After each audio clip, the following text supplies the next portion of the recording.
Maruti Suzuki Alto K10, Bharat की सबसे जानी-मानी entry level hatchback. लेकिन इसे खरीदना और पूरे 7 साल तक चलाना किसी साधारण सफर जैसा नहीं है। इसे एक ऊंचे और बेहद खड़े पहाड़ की चढ़ाई की तरह समझा जा सकता है। जब कोई इस गाड़ी को खरीदता है तो वो सिर्फ एक मशीन घर नहीं लाता, बल्कि एक बहुत ही जटिल वित्तीय यात्रा की शुरुआत करता है। आज के इस दिलचस्प एक्सप्लेनर में इसी वित्तीय पहाड़ की चढ़ाई की जाएगी, ये समझने के लिए कि लंबी अवधि में कौन सा रास्ता सबसे सुरक्षित और किफ़ायती साबित होता है। खैर, इस डेटा के गहरे समंदर में गोता लगाने से पहले एक छोटी सी लेकिन बेहद खास बात। हम 1000 सब्सक्राइबर्स के एक बहुत ही रोमांचक माइलस्टोन तक पहुंचने के बिल्कुल करीब हैं। इस समुदाय को और भी बड़ा बनाने के लिए और ऐसे ही बेहतरीन गहराई से किए गए एनालिसिस लगातार लाते रहने के लिए अभी सब्सक्राइब बटन जरूर दबाएं। इस शानदार सफर का हिस्सा बनने के लिए बहुत बहुत शुक्रिया। चलिए अब आगे बढ़ते हैं। तो इस पूरे सफर को 5 अहम पड़ावों में बांटा गया है। सबसे पहले शुरुआती शोरूम की कीमत का झटका देखेंगे, फिर इसके मैकेनिक्स और रोजमर्रा की कमियों को समझेंगे। उसके बाद 1,50,000 किलोमीटर के लंबे खर्चे का हिसाब होगा, फिर कुल ओनरशिप कॉस्ट की असली गणना करेंगे और अंत में देखेंगे कि असल में कौन सा वेरिएंट चुनना सबसे सही फैसला है। आइए सीधे पहले पड़ाव की तरफ बढ़ते हैं, यानी वो शुरुआती खर्चा जो शोरूम में कदम रखते ही सामने आता है। अब देखिए, मैनुअल बेसलाइन मॉडल करीब 4.5 लाख रुपए से शुरू हो जाता है, लेकिन जैसे ही गियर बदलने की झंझट से बचने के लिए AGS यानी ऑटोमेटिक की तरफ कदम बढ़ाया जाता है तो सीधे 65,000 रुपए का एक्स्ट्रा प्रीमियम देना पड़ता है। और अगर ईंधन बचाने के इरादे से SCNG की तरफ जाएं तो ये प्रीमियम बढ़कर 1,05,000 रुपए तक पहुंच जाता है। ये बिल्कुल भी छोटी रकम नहीं है। शुरुआती निवेश में ये एक बहुत बड़ी छलांग है और इस भारी भरकम एक्स्ट्रा खर्च को गाड़ी की पूरी उम्र में वसूलना एक बड़ा टास्क होता है। अब चलते हैं दूसरे पड़ाव पर, जहां ये समझना है कि जब गाड़ी सड़क पर उतरती है तो इसके मैकेनिक्स असल जिंदगी में कैसे काम करते हैं। मैनुअल गियरबॉक्स की तो बात ही कुछ और है। ये एकदम प्योर मैकेनिकल सिस्टम है। इसमें कोई फालतू के इलेक्ट्रॉनिक कंट्रोलर्स नहीं होते। मतलब इंजन की पावर बिना किसी रुकावट के पहियों तक पहुंचती है। लेकिन AGS में कहानी थोड़ी बदल जाती है। रेंगते हुए ट्रैफिक में आराम तो मिलता है, लेकिन गियर बदलते वक्त वो जो एक एक्चुएटर लेटेंसी होती है ना, जिससे हल्का सा झटका या कहें हेड नॉड महसूस होता है, वो थोड़ा अजीब लगता है। और बम्पर टू बम्पर ट्रैफिक में बार बार क्लच स्लिप होने से जो थर्मल थकान या हीट पैदा होती है, वो लंबे समय में गाड़ी की सेहत के लिए बिल्कुल अच्छी खबर नहीं है। CNG का बेहतरीन माइलेज तो सबको पसंद आता है, लेकिन क्या इसके साथ किए गए समझौतों पर नजर गई है? सबसे बड़ा नुकसान होता है डिग्गी का। 60 लीटर का भारी गैस सिलेंडर रखने के बाद 214 लीटर का ट्रंक स्पेस पूरी तरह खत्म हो जाता है। लंबे सफर के लिए सामान रखना लगभग नामुमकिन है। और हाँ, वो जो 70 किलो का एक्स्ट्रा वजन पीछे आ गया है ना, उसे संभालने के लिए कंपनी को सस्पेंशन और कॉइल स्प्रिंग्स काफी सख्त करने पड़ते हैं। नतीजा, राइड क्वालिटी थोड़ी सख्त और झटकेदार हो जाती है।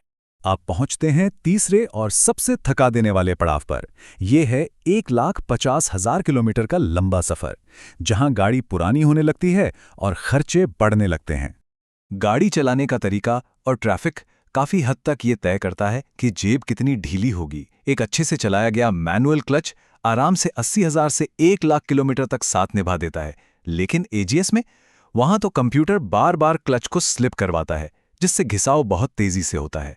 अक्सर देखा गया है कि घने शहरी ट्रैफिक में चलते हुए AGS क्लच को महज 45,000 किलोमीटर के आसपास ही पूरे ओवरहॉल की जरूरत पड़ जाती है, यानी मैनुअल के मुकाबले सीधा आधा जीवन। लेकिन जरा रुकिए, क्लच का घिसना तो सिर्फ ट्रेलर है। सबसे बड़ा वित्तीय खतरा तो तब सामने आता है जब 3 साल की फैक्ट्री वारंटी खत्म हो जाती है। बात हो रही है AGS एक्चुएटर के फेल होने की। अगर इसके अंदर के हाइड्रोलिक पंप का प्रेशर कम हो जाए या कोई इलेक्ट्रॉनिक शॉर्ट सर्किट हो जाए तो इसे रिपेयर नहीं किया जा सकता।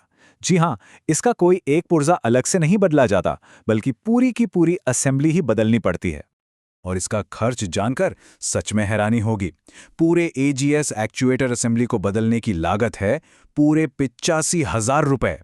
जरा सोचिए, वारंटी खत्म होने के बाद अगर ये अचानक खराब हो जाए तो पिछले कई सालों में ऑटोमेटिक ने जो आराम दिया था, उसकी पूरी कीमत एक झटके में वसूल हो जाती है। ये एक ऐसा भारी खर्च है जिससे हर कोई बचकर निकलना चाहेगा। वहीं दूसरी तरफ SCNG का रास्ता भी पूरी तरह से मेंटेनेंस फ्री नहीं है। CNG गैस सूखी होती है, उसमें पेट्रोल जैसी चिकनाहट नहीं होती। इस वजह से इंजन के वाल्व सीट बहुत तेजी से घिसते हैं। इससे बचने के लिए हर 20,000 किलोमीटर पर एक सटीक टैपेट सेटिंग करवानी ही पड़ती है। इसके अलावा सरकारी नियम के मुताबिक हर 3 साल में सीएनजी सिलेंडर का टेस्ट करवाना भी अनिवार्य है, जिसका बिल करीब 4,500 रुपये आता है। ये वो छुपे हुए खर्चे हैं जो बार बार लौटकर आते हैं। तो अब इस वित्तीय पहाड़ के बिल्कुल शिखर पर पहुंचते हैं और देखते हैं 7 साल का कुल हिसाब किताब। ये देखिए 7 साल की पूरी पिक्चर। शुरुआती कीमत, पेट्रोल या गैस का खर्च, सर्विसिंग, रिपेयरिंग और अंत में गाड़ी बेचने पर मिलने वाला रीसेल, सबको जोड़ घटाकर देखें तो मैनुअल की कुल लागत बैठती है लगभग 12.5 लाख रुपए। एजीएस सबसे ज्यादा जेब ढीली करवाता है, पूरे 14,80,000 रुपए। और एससीएनजी सबसे किफायती साबित होता है, जिसकी लागत 10 लाख के आसपास सिमट जाती है। सबसे महंगे ऑटोमेटिक और सबसे सस्ते सीएनजी के बीच का ये 4,78,000 रुपए का भारी अंतर किसी भी मिडिल क्लास बजट की पूरी दिशा बदल सकता है। फाइनली आखिरी पड़ाव। सारा गणित समझने के बाद किस इंसान के लिए कौन सी गाड़ी सबसे सही है? इसे बहुत ही सिंपल तरीके से समझते हैं। अगर महीने की रनिंग 1200 किलोमीटर से ज्यादा है तो बिना सोचे एससीएनजी ले लेनी चाहिए। जो एक्स्ट्रा पैसा शोरूम में दिया था वो महज 1.5 से पौने 2 साल में वसूल हो जाएगा। अगर महीने की रनिंग 800 किलोमीटर से कम है या फिर ग्रामीण और पहाड़ी इलाकों में चलना होता है तो मैनुअल वेरिएंट से बेहतर और भरोसेमंद कुछ नहीं। और एजीएस ये सिर्फ और सिर्फ उन लोगों के लिए है जो टियर 1 शहरों के भयंकर जाम में घंटों बिताने को मजबूर हैं और जिन्हें किसी भी कीमत पर बाएं पैर को आराम देना है। इस पूरे एक्सप्लेनर का सबसे अहम निष्कर्ष यही निकलता है कि मैनुअल ट्रांसमिशन आज भी पैसे का सबसे सुरक्षित ठिकाना है। इसमें कोई जटिल इलेक्ट्रॉनिक्स नहीं है जो अचानक फेल होकर 80-85 हज़ार का बिल फाड़ दें। गाड़ी कमाई को सुरक्षित रखने और मन की शांति के लिए ये बेसलाइन आज भी सबसे मजबूत खड़ी है। तो इस पूरी चर्चा को एक बहुत ही गहरे सवाल के साथ खत्म करते हैं। अगली बार जब शोरूम में जाने का मन बने तो एक बार खुद से ये जरूर पूछना चाहिए, क्या बम्पर टू बम्पर ट्रैफिक में सिर्फ अपने बाएं पैर को आराम देने की वो भौतिक सुविधा लंबे समय में 4,78,000 रुपए के उस भारी भरकम अंतर की हकदार है? फैसला पूरी तरह से व्यक्तिगत है, लेकिन अब गणित बिल्कुल साफ है। इस विस्तृत चर्चा में जुड़ने के लिए बहुत बहुत धन्यवाद।